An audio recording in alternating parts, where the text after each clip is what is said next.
Kape ako. Dugtong. Kape po tayo ng kaping barako. Masarap at talagang nabubuhayan ka ng loob. Kasi dahil sa kape ng barako.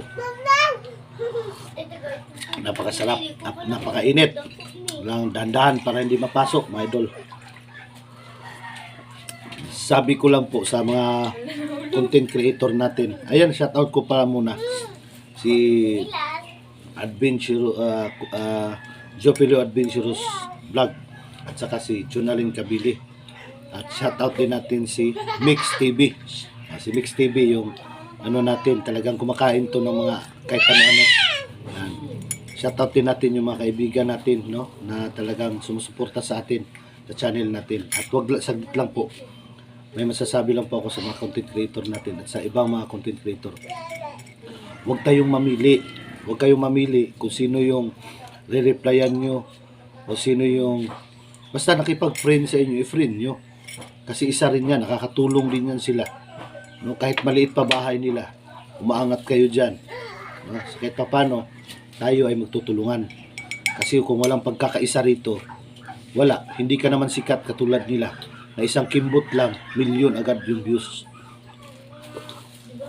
Kaya sa mga kaibigan natin, maraming mga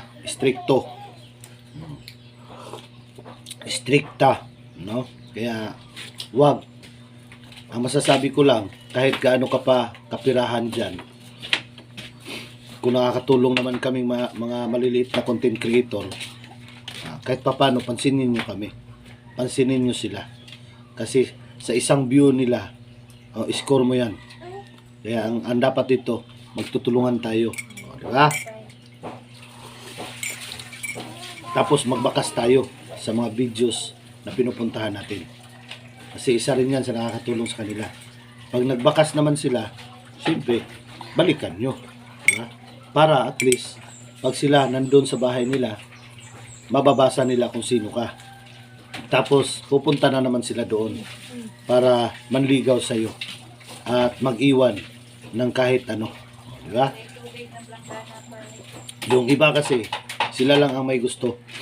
No? Pupuntahan mo, hindi naman bumabalik sa iyo. Puro na lang tayo ang pumupunta sa kanila. No? Kaya tayo naman, pag dumaan, sakay agad. Tapos, pag nasakyan ka na at naiwanan ka na, balikan mo. Bilang sukli naman. Ha? Real talk naman tayo. So, yan ang totoo. Hindi naman pwede na puro kayo. Diba? Hindi naman pwede na puro pupunta tayo doon tapos ikaw naman wala lang. Gusto mo ikaw lang. Huwag ganon.